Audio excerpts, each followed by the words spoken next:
Hello, Shrewnivers, and welcome back to the Shakespearean Shrew. I am your Shakespearean Shrew, Karen Feiner, professor from the University of Oklahoma and lover of all things bard. This podcast is a decorum be damned entrance into understanding Shakespeare's stages, for there are many, and all the players on it. Today, we are lucky to be talking to Sarah Filek playing Ophelia, and she's the fight captain in the upcoming production of Hamlet at the Oklahoma Shakespeare in the Park. Now, Sarah, so you're an actor, a director, a teaching artist, and you are, like I just said, the fight captain of this production. So, people want to know, especially Michelle, what is a fight captain? Yeah, a fight captain is a person in the cast who is kind of in charge of keeping all the fights clean. So I don't create the fights. Our fight choreographer, Chris Cuss, came in. He choreographed the fight. I was there, and I write it all down, and I make sure I know what it is. And then for this particular production, it's quite a long fight, so we've been working it every day to make sure that it stays clean and that we really are getting the order of operations going every day. So, yeah, that's basically what fight captain. Very nice. And then you also said that you're a teaching artist. What does that mean? What does that entail? What do you do?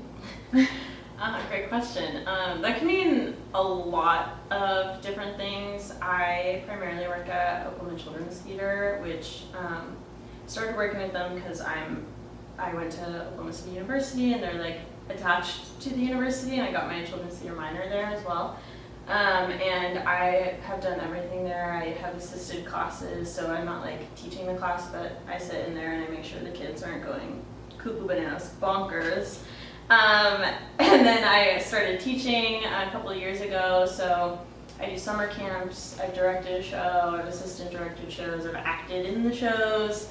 I've done pretty much everything you could do over there. Done it all. Okay.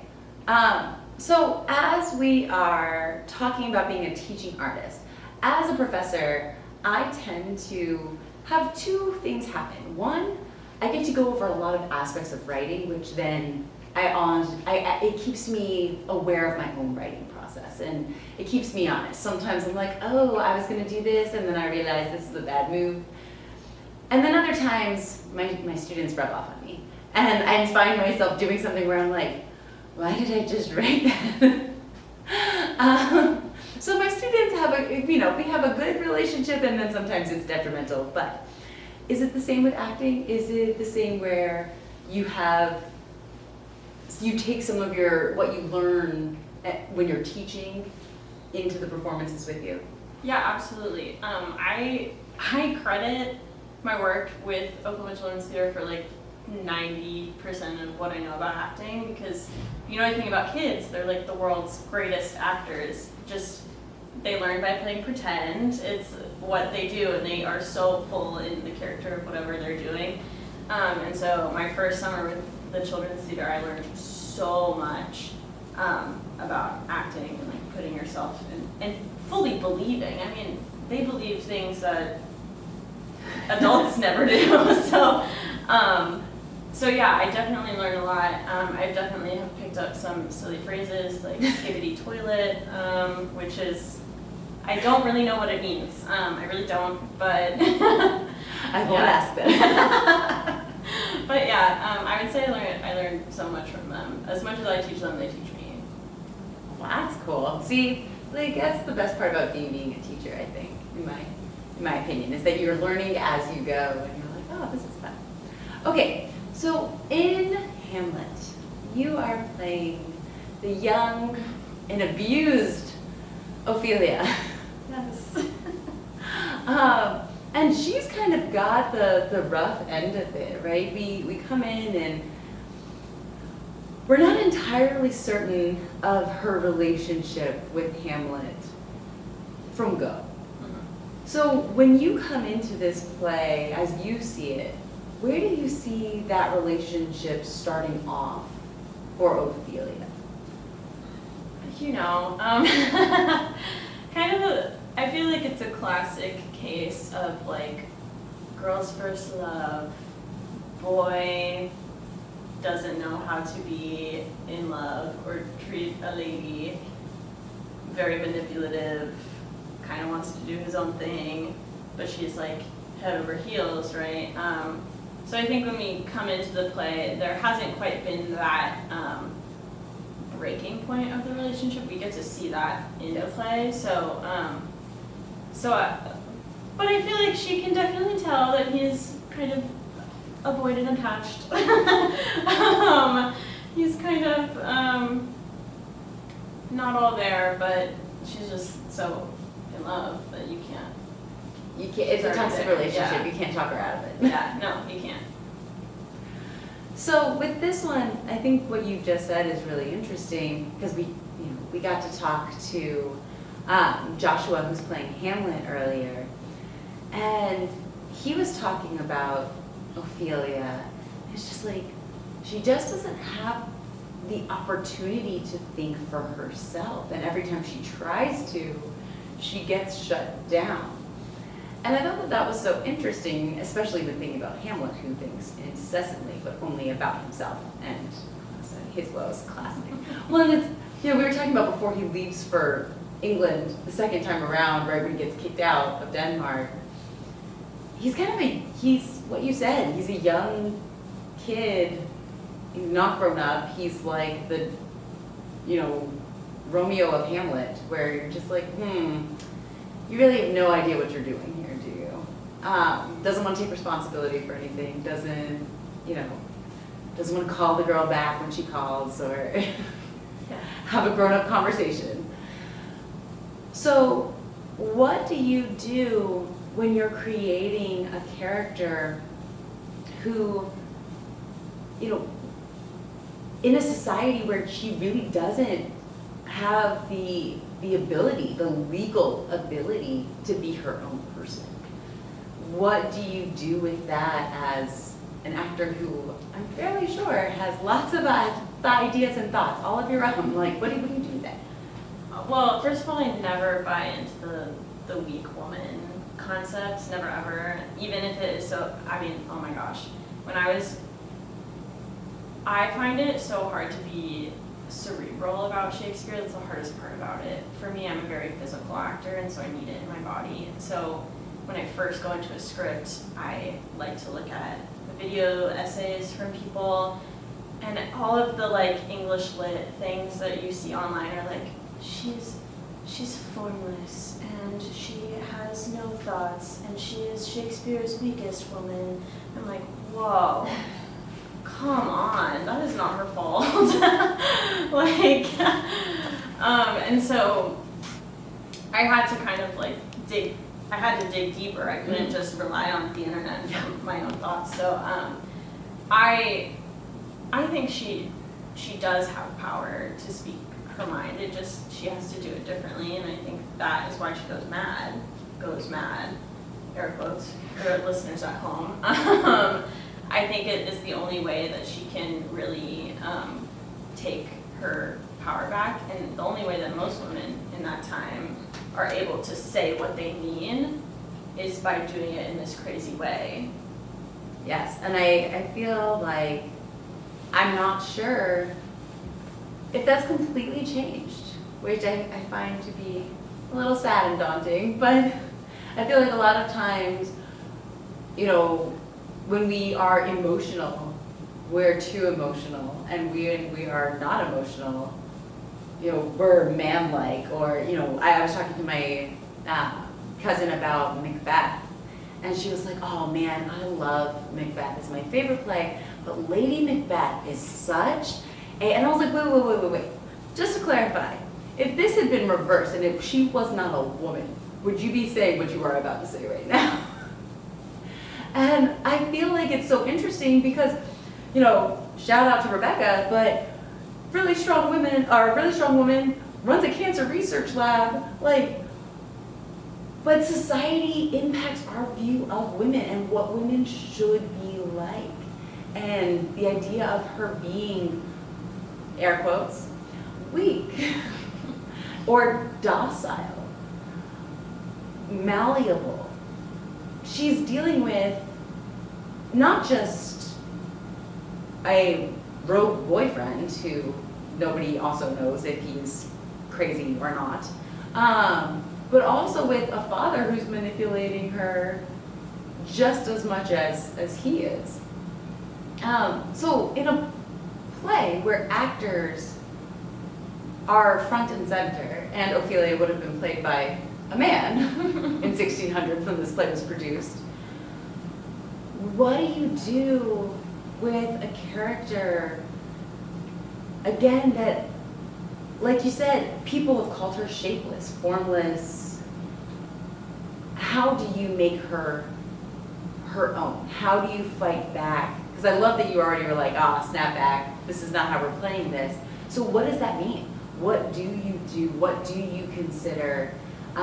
What do you think your way of kind of fighting back against that is? Yeah, I think, first of all, making her a fully formed human who like has a sense of humor and who is happy sometimes and who is sad sometimes and who is like, I feel like it's so easy to make women one-dimensional, and Shakespeare never did that.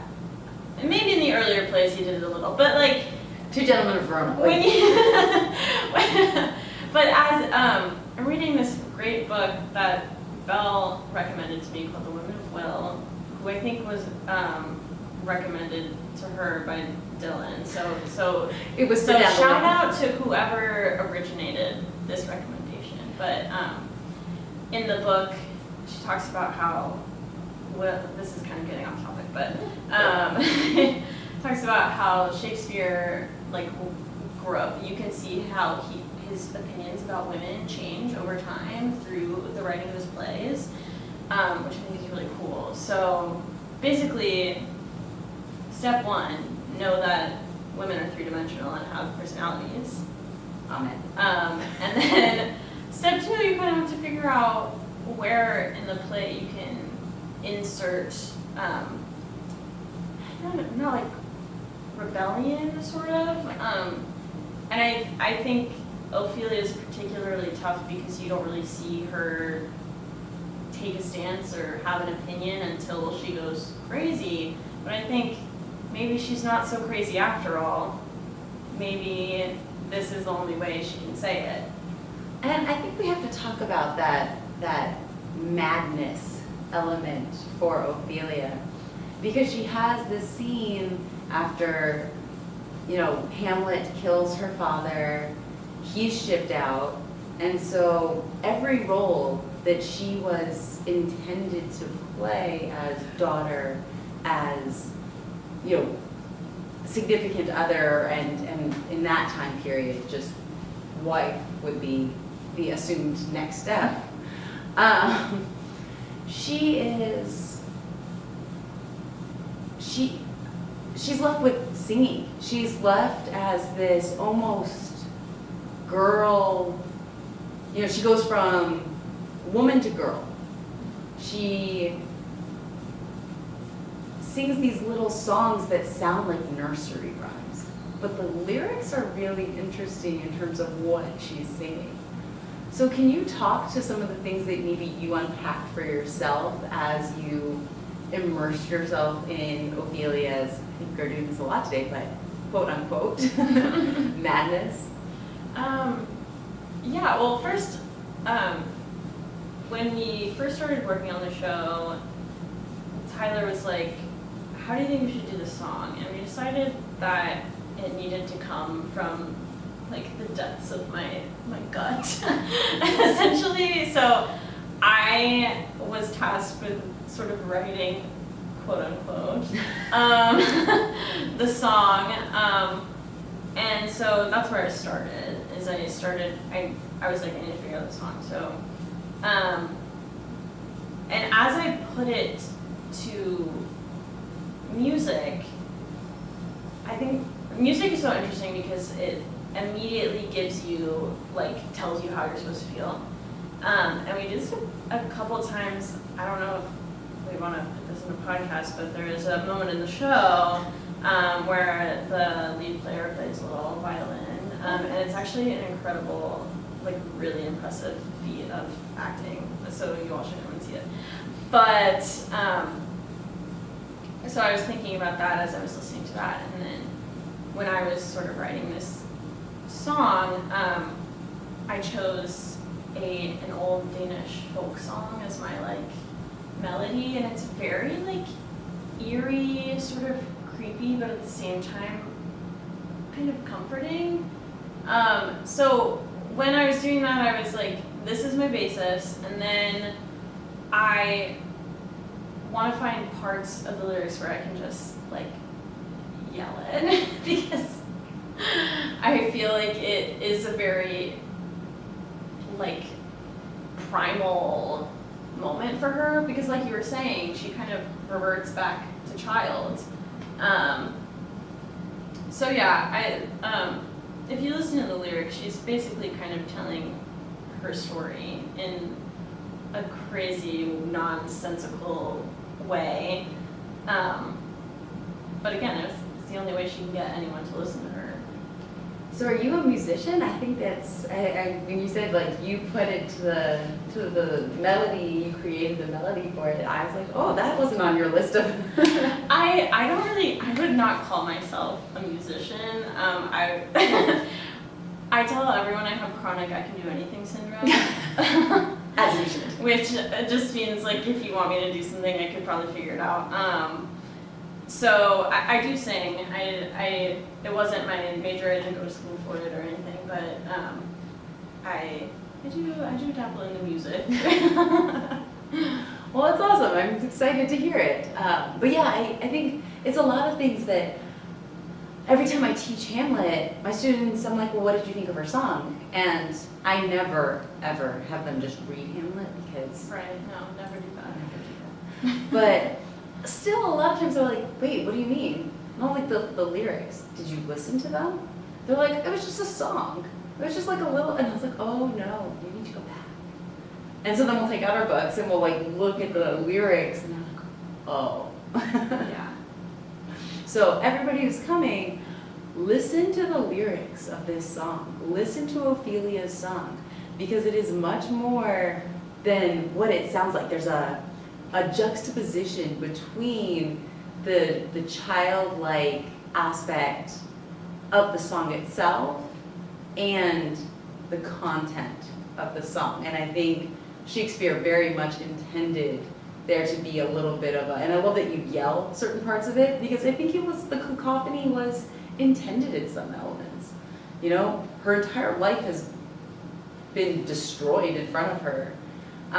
And so yes, she deserves a little bit of cacophony and a song that she can shout at the word. This is her anthem.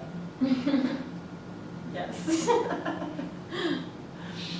So, dealing with really dark topics, right? Because we can't talk about Ophelia and everything that she went through and the madness that ensued without talking about the suicide element. So, why does it get to that point, do you think, for her? Why does, and some people have even argued that she didn't commit suicide, it was an accident. Text-wise, I'm not sure that I buy it, but, so I'd love to hear your thoughts on that aspect. Yeah, I think if you want to argue for an accident, I think it definitely was an accident she had no intention of fixing if it got to that point.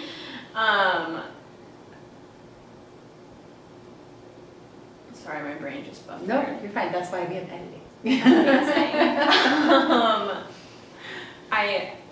I think in the world she lived in, she had very little choices. And it wasn't, I don't think it's that killing herself was the only choice she had. It was just the only choice she had. Does that make sense? It absolutely does. And Tyler and I talked about this as well, because Gertrude sees it happen and she doesn't do anything to fix it. And I think you could argue that it's like, oh, that's one problem out of my way. But I think a part of it is like, I see that you made this choice and I'm going to respect that that is the choice you're making. Because women didn't have very many choices at all. and all her choices were just like ripped out from under the rug for her, so she's just kind of like, whoa. Yeah, I feel like a lot of people don't recognize that. They're like, oh, she was scorned by a man, boo-hoo. But people, just to clarify, there is textual intimations that their relationship went far beyond just talking or, and so she was what at the time would have been considered a ruined woman, meaning that there weren't any other option, or there weren't a lot of other options for her in terms of marriage prospects. And without marriage prospects, she could not own land. There were very few jobs that she could do that were not selling herself in some way, shape, or form. So when we're talking about, oh, she was in a bad spot, we're not saying like, oh, poor her, she got dumped, right? We're saying becoming a nun was probably her best of options at that point in time. So what we've got here is a woman who is isolated, a woman who has no real prospects, or if she does not see them. And so that idea of loneliness and isolation, Adam Randall from UCO, he was on our podcast a couple of weeks ago and talked about loneliness. And I think it's so important that we recognize that she's not weak. This is not a symptom of a weak woman. This is a symptom of a weak society. And that's something that people tend to forget. They forget the historical implications that you had to deal with, poor Ophelia. Like, the odds were stacked against you. Oh, yeah. And so, I do want to talk about community for a second, because I saw somebody post and they were just like, I moved to Oklahoma and I thought that this would be my new start, but instead I stay in my house all the time and I have no friends. And I saw this the other day on Threads, and I just wanted to give them a shout out and just say that in the theater, it's all about community. And if you are looking for a community, whether you act or not, you can find a community amongst the audience.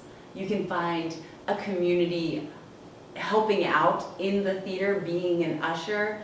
But the theater, we're kind of like the collection of misfit toys. And I think part of it's because of playing these kinds of characters. The empathy that comes with having to personify Ophelia and recognize what that feels like. Because again, how do you perform madness? And so now I'm throwing that at you.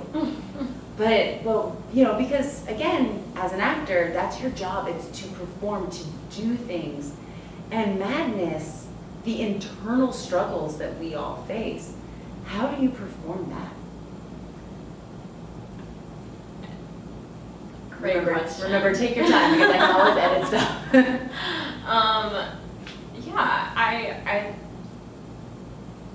I had a professor once, my sophomore year of college. I played a 6-year-old in a play actually called 6 Years Old. And when after he saw the show, he came up to me and he was like, you did a great job, but do you know what it kind of was like? It was kind of like you were going crazy. And I was like, what? And he was like, if you take a child and make them grown up and they act the same way, that is madness. And so that's interesting for 2 reasons, because it's like, okay, easy way to play crazy, but it kind of humanizes those people, because truly, and the way that we've kind of been playing it and the way that Tyler's been talking to me about it is, her revert, and how we just talked about it literally 2 seconds ago, was that it's her reverting back to sort of a childlike state. So there's that way of thinking about it. You always have to be compassionate. You have to know the good things and the bad things about your characters. And then sort of the emotional aspect of it. Shakespeare is awesome because he writes the emotion into the language.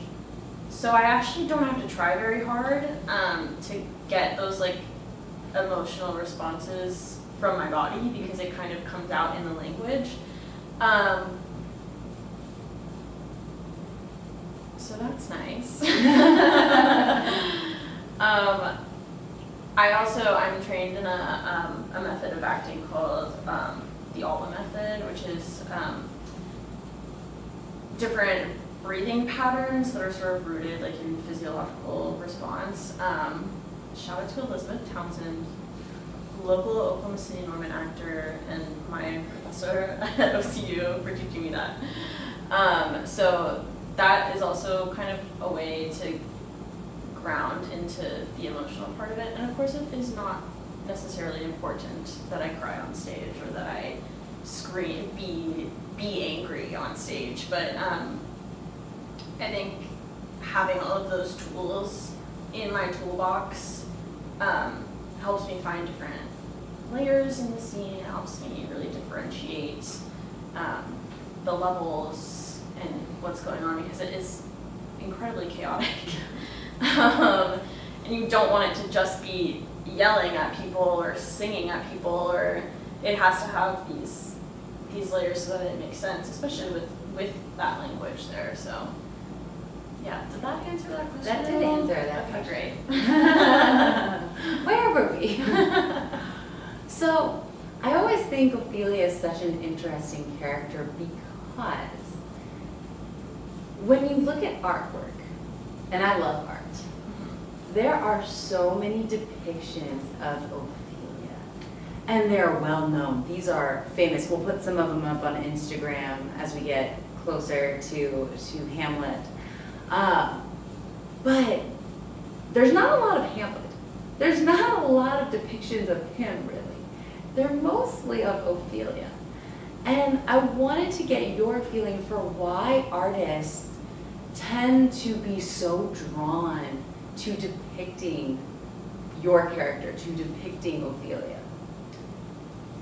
Yeah, it's funny you bring that up because when we started rehearsals, I was like, it is so weird to me that Ophelia's death is considered one of the most beautiful deaths ever, but drowning is like infamously the worst way to die and is actually my biggest fear. So, yeah. Anyways. No, I'm with you, I think throughout history, there is a romanticization of, did I say that word right? Romanticization. It was beautiful. Thank you. Of suicide, one, but of beautiful women who decide not to be here anymore. I think you can find modern examples of that. I think you can find many historical examples of that. And I do think it all kind of comes back to the like weak woman narrative of like people want to see this beautiful image and be like, oh, that's so sad, but nobody did anything to stop it in the first place. So I think that's my thought on that. Yeah, it's so interesting that you went into that because one of the groups that's most well known for depicting this moment in Shakespeare, they were referred to as the Pre-Raphaelite Brotherhood, and they wanted to be knights so bad. They just really wanted to live in that time period, and so they had these muses, right, which were usually other men in the group's wives. Great. Oh yes. And they would have them pose, like for that one of the women was put in a bathtub with cold water, And yeah, it didn't go well for her because she was in that bathtub in cold water for hours upon hours upon hours. And there was almost this, well, I wouldn't say almost, there's this abuse of the woman at the expense of the art. And I feel like that's what we're coming up against with these depictions of Ophelia as weak, as like an object that can just be disposed of, as an object that can be used to go spy on Hamlet and report back. And, you know, we see her manipulated from all these sides until she finally dictates what happens to her own body at the end. And so, yeah, that got dark, but It happens. It's Hamlet. It is a tragedy. After all. But yeah, I just thought what you said was so interesting because I think you're absolutely right. It goes back to the objectification of women as a way to get something, right? As a way to get beautiful art, as a way to get children and, you know, a generation of people. And it's a means to an end. And so I think that song for her is, again, a moment